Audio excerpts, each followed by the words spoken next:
달걀부탁이 채널에 오신 것을 환영합니다. 지금 시간이 오전 10시가 넘었어요. 제가 주말에 너무 잠이 부족해 가지고 오늘 늦잠을 잤습니다. 늦잠 잔 김에 그냥 이렇게 자빠진 김에 쉬어가고 떡 번 김에 제사 지낸다고 제가 조금 "아이고 쉬어가야 되겠다." 그래서 방학 중인 막둥이한테 아침밥을 차려 달라고 했습니다. 초등학교 6 학년 때 아침밥 뭐 얻어 먹었냐고요? 스프. 스프를 얻어 먹었습니다. 자, 요번 시간에 제가 무슨 얘기 드리려고 하냐면 여기 있는 다육들은 그나마 좀 양호한데요. 제가 지난 여름에 약해 피해를 입어 가지고 다육이들 100분이 홀랑 지워지는 일이 있었습니다.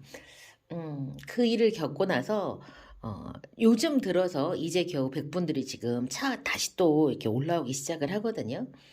그러니까는 약 때문에 생장점이 녹아 가지고 다육들이 이제 입장이 다 후루룩 떨어져 갖고 진짜 못난이가 된 애들이 테이블로 치면 한 3 테이블은 돼요 진짜로. 특히 프릴 계열의 다육들한테 그런 일이 굉장히 많았어요. 프릴 계열 입장이 얇은 애들. 얇고 좀 조그만 애들 있잖아요. 그런 애들한테 정말 많이 일어났고요. 그렇다고 뭐 그것 때문에 막 무름이 생겨 갖고 줄기 전체가 고사하고 그런 일은 드물었어요. 단순히 그냥 잎이 화상처럼 입어 가지고 잎들이 진짜 많이 떨어졌어요. 근데 처음에는 특정 테이블에 있는 다육들만 그렇다고 생각했어요. 왜냐면 그때 제가 농약 농도를 잘못 맞춰 갖고 처음에 이 압축기 있잖아요. 이 압축기에서 줄줄줄 떨어지는 거를 맞은 적이 있어서 저는 그것 때문이라고 생각했거든요. 엄마랑 저랑 진짜 다. 근데 시간이 지나고 나서 여기저기 흩어져 있는 다육들 전체에 그 이 현상이 일어난다는 걸 알게 됐어요. 그래서 농약 자체가 문제였다는 거, 시기가 또 문제였었고 농도는 어느 정도 뭐 그게 괜찮았어요. 농도는 괜찮은데 농약을 살포한 시기가 8월, 그다음에 사후 관리, 차광, 2-3일 정도 차광을 계속해서 그 농약 성분이 남아 있는 동안에는 이 강한 햇빛을 받지 않도록 했었어야 되는데 그래도 오전 뭐 한 11시까지는 여름에라도 이 차광을 하지 않거든요, 키핑장에서. 그래서 그게 문제였다. 이렇게 지금 제가 반성을 하고 있어요, 계속. 그래서 조심해야 될 거는 농약을 함부로 쓰면 안 된다는 거. 농약을 사용을 하고 나서는 그러니까 차광을 제대로 했었어야 되는 거. 농약을 살포하는 시기가 8월이에요. 8월에 했었는데 살포를 할 때에도 어떤 특정 그 날짜 조금 서늘할 때, 그 다음에 좀 해가 조금 덜할 때를 선택을 해갖고 살포를 했었어야 된다는 거. 이런 것들을 계속 지금 제가 염두하고 생각을 하고 있어요. 근데 이 중에서 제 스스로가 해결이 할 수가 없는 게 뭐냐면 어떤 농약을 써야지만 얘네들이 이런 약해가 없을까. 백분이 벗겨지는 게 이제 그 농약 때문이었거든요. 뭐 때문에 그랬을까라고 고민을 되게 많이 했는데 결국에는 그럼 내가 쓰던 거를 계속 써야겠구나 하는데 또 이 병충해들이 저항성이 생기거든요. 그래서 바꿔줘야 돼요, 약을. 그런 문제 때문에 제가 되게 고민을 되게 많이 했어요. 그래서 백분이 다시 생기는 거, 그다음에 또 이제 다육식물에게 적합한 농약이 없다는 거에 대해서 진짜 많이 고민을 하고 뭐 이래도 되나? 어떻게 이럴 수가 있지? 그 많은 재배 농가 사장님들은 어떻게 하고 있지? 라는 생각을 했었는데 저와 같은 고민을 10년 전에 이미 그 선인장 다육식물 연구에서 다 했더라고요. 10년 전에. 10년 전에 연구를 해 갖고 이미 다 발표를 했어요. 그래서 오늘은 뭐 지금은 뭐 병충해 방제를 지금 막 하지 않으니까 2월 말 되면 방제를 시작을 하잖아요. 근데 그때 이제 뭐 다시 또 말씀을 드리더라도 오늘은 백분에 관한 이야기를 지금 드리려고 해요. 여러분들은 다육식물 지금 100분, 이 100분이 갖는 그 매력이 이 다육식물을 선택을 하게 하는 가장 큰 그 포인트 중에 하나예요. 신비롭잖아요. 이 파리나 외국에서 그냥 파리나 그냥 이렇게 이야기하더라고요. 그래서 이게 무슨 왁스 이 왁스 성분이라고 하더라고요. 그래서 왁스질 결정체들이 여기 위에 다닥다닥 이렇게 붙어 있는 거예요. 보통 다육식물이 이제 백분이 있는 애가 있고 왁스 성분이 있는 애가 있고 기름으로 그렇게 뒤덮인 애가 있고 이렇게 그 기름 결정체인데 백분 가루처럼 이렇게 된 걸 뒤집어 쓴 애가 있고 그다음에 솜털을 뒤집어 쓰는 애가 있고 좀 다양하죠. 이 백분이 하는 역할은 이제 일단은 외형적으로 관상 가치가 굉장히 높아서요. 신비롭게 보이고 또 스스로를 보호하는 역할을 하고 있는 거죠. 원래 예쁘게 식물이 예쁘게 보여서 그 매개체들 있잖아요. 곤충들한테서 자기가 선택을 받아갖고 종족을 이렇게 보존하는 그런 역할을 할 수도 있고 예쁘게 보여가지고 그다음에 또 하나는 이것 자체로도 생존 살아남기 위해서 그냥 이 그 분가루가 필요한 경우도 있다고 하고 그렇게 이야기를 해요. 강한 햇빛으로부터 얘네들이 이제 살고 있는 지역이 건조지대예요. 사막이 아니라 건조지대입니다. 건조지대. 보통 얘네들이 왜 모래사막 같은 데다가 이렇게 심어져 있거나 아니면 사하라 선인장 같은 데 있는 데에서 얘네들이 같이 산다고 착각하시더라고요. 근데 그렇지 않아요. 그냥 건조한 지역이 사는 것뿐이에요. 그래서 요 이제 강한 햇볕으로부터 자신을 보호하기 위해서 잎에서 분비되는 왁스질의 물질이 백분입니다. 햇빛을 많이 받을수록 백분이 더 많이 생기고요. 이제 이게 왁스질 결정체라고 해요. 에피큐티쿨라 왁스라고 하더라고요. 이제 요 백분들이 하는 역할은 이제 강한 햇빛도 차단해주고 식물이 가지고 있는 수분이 외부로 손실되는 것도 막아주고 곰팡이나 바이러스의 서식을 억제해주고 한낮의 강한 열에 대한 보호막 기능을 하고 방수 기능도 합니다. 여기다 스프레이하면 물이 토토토토토 그막 대굴대굴 굴러 떨어져요. 우리 그 연잎이나 토란대에서가 물 떨어지면 걔네들이 또글또글또글 하는 것처럼 얘네들도 마찬가지예요. 그런데 이제 제가 약해를 입어갖고 백분이 다 없어졌잖아요. 그 먼노가 아리엘처럼 보였거든요. 그걸 보면서 얘네들이 지금 자신을 보호해야 되는 그 백분이 있어야 되는데 백분이 없어져갖고 지금 얼마나 스트레스를 받을까 되게 걱정 많이 했어요. 근데 지금 얼마만큼 한 3단, 3단 정도 생장점에서 하나, 둘, 3개 정도가 회복이 되면서 다시 생기고 있거든요. 그래서 이제서야 제가 마음이 조금 안심이 되는 거예요. 8월 달에 그런 일이 있었는데 지금 8, 9, 10, 11, 12, 5개월 만에 겨우 3단 정도로 지금 회복을 하고 있는 거죠. 백분은 주로 어린 그 세포들에서 분비가 돼요. 그래서 새로 나오는 어린 잎들은 왁스질 분비가 왕성해고 뽀얀빛이 확실하죠. 그런데 이제 입장 뒷면으로 갈수록 오래된 잎으로 갈수록 분가루가 손상이 되면 회복 속도가 느리거나 잘 회복이 안 돼요.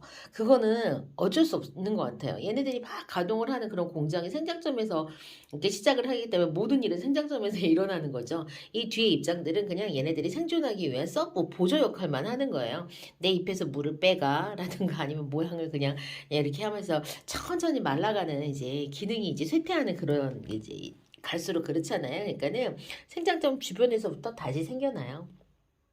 라우이 백분 벗겨지면 다시 안 생겨난다는 이야기가 한동안 있었대요. 근데 얘를 왜 보여드리냐면 얘가 라우이하고 백봉하고 교배 중이잖아요. 그래서 생겨요. 다시 생겨납니다. 다만 속도가 그렇게 빠르진 않다는 거. 근데 그거는 성장세에 따라 다르겠죠. 속도가 엄청 빠르지 않아요. 제가 진짜 말씀드린 것처럼 3개월 동안 겨우 하나, 둘, 셋, 3개의 이 단이 이렇게 생장점이 나왔어요. 그래서 여러분들 이제 우리 매니아님들 분갈이 할 때 입장 뒷면 이렇게 만져가지고 최대한 백분 보호하려고 노력하죠. 맞아요. 여러분들의 손기름, 이 손기름이 여기 기름 성분이잖아요. 기름이 기름을 녹이니까 이게 이제 손자국이 딱 그대로 남고 물리적으로도 제거가 돼요. 손톱이 살짝 지나갔다거나 장갑 끼는데 장갑 미끄러지지 말라고 여기 오돌도돌 하잖아요. 그게 여기 딱 찍히면 그대로 모양이 남아요. 그래갖고 이 백분을 이제 최대한 이 관상 가치를 유지하려고 하면 만지고 막 이러는 것들이 이제 바깥쪽으로 이렇게 해야 되는데 우리가 그 얘기를 해요. 분갈이 할 때 우리가 이 다육이의 그 최대 목표는 일단은 그 건강한 활착이 그 관건이야. 그러니까 설령 백분이 좀 지워지더라도 제대로 잡고 제대로 넣어서 얘네들이 빨리빨리 공장이 돌아가기만 하면 백분은 금방 다시 재생이 되니까 그렇게 해야 돼 라고 이야기하죠. 백분이 정말 어마무시하게 나오는 다육들 하자고 하면 에케베리아에서는 칸테하고 라우이 진짜 어마어마하게 백분이 있죠. 근데 저는 처음에 칸테를 봤을 때 칸테가 두들레아 속 다육인 줄 알았어요. 그런데 알고 봤더니 에케베리아의 여왕이라고 하는 별명을 가지고 있을 정도로 칸테가 백분감이 강한 그런 에케베리아 다육이었어요. 라우이도 마찬가지예요. 라우이 진짜 백분감 어마어마합니다. 그래서 라우이 교배종들 전부 다 백분 많이 있죠. 근데 백분감이 엄청나면 그게 되게 부담스러워요. 여러분 파랑새랑 라오의 교배 중에 듀듀 있잖아요. 그 듀듀하고 그다음에 또 상악이 그렇게 백분감이 또 강해요. 걔네들도 이제 라오이 쪽의 유전자가 훨씬 더 많이 발현이 돼 갖고 진짜 백분감이 어마어마합니다. 그리고 나서 이제 종 전체가 대부분 다 백분으로 둘러져 있는 게 두들레아 속인데 근데 두들레아 속에서도 백분 없이 왁스로 덮여져 있는 녀석들 많아요. 초록색인 애들. 그런 애들 있는데 보통 우리가 알고 있는 두들레아 애들은 전체적으로 다 백분감이 조금 강한 이제 그런 애들이 많이 있죠. 그리고 또 백분감이 또 많이 있는 게 뭐냐면 칼랑코에 속에서는 당인금. 걔네들이 진짜 어마어마해. 필름이 막 만들어져갖고 막 풀풀 날릴 정도로 그 정도로 많아서 에어블로우로 가끔 털어줘야 되고 그런 애들한테 물 관수하고 관수 제대로 안 털어주면은 그러니까 관수하기 전에 그냥 이 파리나들을 털어주고 백분들 엉킨 걸 딱 털어주는 게 좋은데 그렇지 않으면 떡이 져요. 진짜로 걔네들은 당인하고 당인금은 떡이 집니다. 그 정도로 걔네들은 굉장히 많이 만들어내요. 성장세가 좋다는 의미인 것인지 자. 그렇습니다. 그래서 제가 지난 여름에 여러분들 제가 되게 아무렇지도 않게 이야기했을 수 있어요. 제가 피해를 입었어요. 이렇게 됐어요. 홀랑 다 벗겨졌어요. 근데 제가 굉장히 스트레스를 많이 받았어요. 회복은 되고 있어요. 회복은 지금 되고 있는데 그 회복 속도 여러분들 다육이가 한번 망가지면 다시 이뻐지는데 1년 갖고 안 돼요. 사실은. 그러니까 제가 그걸 아니까 그게 너무 스트레스고 화분은 막 예쁘게 막 다 분갈이를 해놨는데 애들 모양새가 다 막 찌질하니까 그게 되게 그랬었는데 점점 지금 예뻐지고 있어요. 그러니까는 그 얇은 입장을 가진 그런 애들 말고 이렇게 도톰한 입장을 가진 애들은 지금 많이 회복을 하고 있거든요. 그래서 그걸 보면서 조심해야 되겠다. 공부를 해야 되겠다. 약도 아무거나 쓰면 안 되겠다. 그런 생각 진짜 많이 했어요. 그래서 제가 이런 정보를 주는 농촌진흥청 그 선인장 연구회에 가갖고 연구 보고 자료들을 굉장히 많이 봤어요. 봐갖고 도대체가 제가 그 잘 모르는 그런 이제 화학 용어들을 막 써갖고 하니까 이거 어떡하라는 거야? 뭘 사라는 거야? 그랬었는데 뭐 어떻게 해요? 만약에 뭐 정의나 안 되면 농협방에 갔을 때 그 성분이 주된 그런 약을 살 수밖에 없어요. 자, 그러면 여러분들, 아니, 농약을 썼는데 왜 백분이 지워져? 다육이들한테 왜 그런 일이 생기지? 이 백분이 아까 뭐라고 얘기했냐면 기름기 성분이라고 했잖아요. 근데 여러분들 농약도 살짝 기름기 성분이 있어요. 갖고 기름이 둥둥 뜹니다. 그리고 여러분들 지금 우리가 그 천연 그 살균제로 우리가 난황류 사용하잖아요. 이 난황류도 만드는 원리가 계란 노른자랑 식용유예요. 이 식용유 갖고 그걸 하는데 가놀라유 저는 사용했잖아요. 그렇게 기름기가 있어요. 이 전통적으로 그게 전통적인 우리 그 살충제 그거거든요. 이 난황류하고 이게그 식용유하고 섞어갖고 하는 게 하고 거기도 보면 살짝 기름기가 있잖아요. 그래서 이 기름기랑 기름기가 만나면 어떻게 해요? 지워요, 얘네들을. 그렇기 때문에 만약에 과하게 쓰면 백분이 지워질 수도 있어요. 그래서 제가 되게 많이 생각을 하는데 그게 제가 해를 입었던 그 약이 가루약이었어요. 가루약으로 만든 살충제. 다른 분들은 한 번도 그런 적이 없었다는데 저는 그런 일이 생겼거든요. 그래서 이 그러니까 다육식물과 선인장에 맞는 농약, 그 다음에 방제 시기, 그 다음에 농약 방제를 하는 거는 병충해, 그러니까는 그 병과 해충 때문에 하는 거잖아요. 그래서 그런 연구들이 이미 다 진행이 됐더라고요. 제가 그 기록들을 보면서 또 하나 놀라웠던 게 뭐냐면 우리는 무름병이 제일 많이 생긴다고 생각하고 다육이들한테 진짜 무름병이 제일 적이라고 생각했는데 조사 결과는 전혀 달랐어요. 이 조사 방법이 어떤 거였냐면 30개 대상 농가를 상대로 해서 경기, 그다음에 용인, 그다음에 음성을 해갖고 여기 이 전문 이 선장 연구의 그 연구원들이 농장에 2년 동안 2년, 3년, 12, 13, 14, 3년 동안 파견을 나가가지고 파견 나가서 현장에서 다육이들 다 육안으로 살펴보면서 기록을 한 거예요. 그런데 놀랍게도 이 다육이들한테 1등으로 많이 발생하는 병증이 무름병이 아니었고 줄기썩은병이었어요. 근데 우리는 줄기썩은병하고 무름병하고 구별을 못 해가지고 그게 다 무름병이라고 생각을 하고 있었던 거예요. 물론 병이 달라도 같은 약을 써서 이게 방자가 되면 크게 상관은 없지만 어쨌건 그랬다는 거예요. 줄기썩은병이 농가에서 가장 많이 발생을 합니다.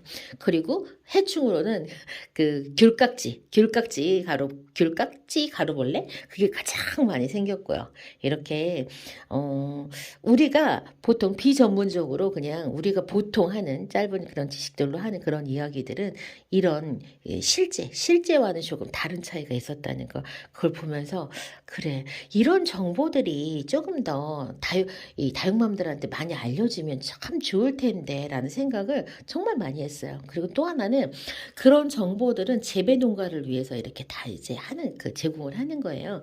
그런데 실제 그런 재배 정보를 수용을 하면서 같이 따라가는 사람들은 이제 젊은 농가들에서 실패를 줄이기 위해서 그렇게 따라가고, 전통적인 재배 방식을 고수하는 농장은 여전히 그렇게 하지 않고 있다는 거죠. 사실 이 재배의 가장 좋은 온도, 그 다음에 요 재배를 위한 화분의 그 배양토 구성, 그 다음에 심지어 고온기 관수법까지 다 연구가 다 진행이 되더라고요. 근데 우리는 어떻게 해요? 우리 그런 정보에 접근조차 못하고 있잖아요. 벌써 그런 정보들이 다 10년 전에, 다 7, 8년 전에 이루어졌었는데, 우리 같은 사람들한테 그런 고급 정보들이 지금 오지 못하고 있어요. 그거는 좀 문제가 있는 것 같아요. 오늘은 여기까지. 그래서 제가 오늘 지난 여름, 그러니까는 제가 이런 정보들을 찾아보게 된 계기가 뭐였냐면, 지난 여름에 그러니까 계속 썼던 농약이 아니라 가루 농약으로 바꾸면서 저한테 전체적으로 약해 피해가 진짜 어마어마하게 있었는데, 그걸 피하기 위해서 제가 계속 찾아봤어요. 계속 찾아보다 보니까 그런 정보까지 접근을 하게 된 거고, 그 다음에 또 하나는 선인장 연구회가 다육식물한테 맞는 그런 농약과 처방법, 농가들이 어떻게 하고 있지? 라고 이거를 눈여겨서 이렇게 딱 보게 된 게, 사실은 어떤 게 있었냐면 1997년도에 이 삼각주를 한 그 전목선인장 있잖아요. 거기에 줄기썩은병이 이 전목 부위에 발생을 해갖고 이 그 선인장이 90%가 죽었대요. 피해가 어마어마하게 컸던 거예요. 그래서 그 다음에 이걸 뭘 해야 되겠다. 근데 할 수 있는 게 물 관리 잘해라. 다이세넴을 이렇게 좀 해갖고 살균을 해라라고 하는 게 전부였대요. 이제 그렇게 그런 피해들이 있었기 때문에, 근데 그러니까 이 다육식물과 선인장을 위한 전문 농약이 만들어지면 참 좋겠죠. 얘네들이 갖고 있는 특징들이 있잖아요. 그런데 이 농약을 제조하는 회사에서는 이게 전체 농가에서 차지하는 그 재배 농장 그 면적 비율이 11%도 안 된대요. 이 다육식물이. 그렇기 때문에 그거를 위해서 아마 화훼시장에서도 그 정도밖에 안 될 거예요. 그러면 전체 채소, 곡물 이런 걸 다 치면 진짜 아무것도 아니잖아요. 그러다 보니까 얘네들만을 위한 농약을 만들 수가 없는 거예요. 그래서 기존에 있는 농약들 중에서 얘네들한테 가장 적합한 게 어떤 건지를 우리가 선택을 해서 써야 되는 게 이제 우리가 할 일이고, 개인들은 그걸 할 수가 없으니 그 기관에서 그거를 실험을 대신 해준 겁니다.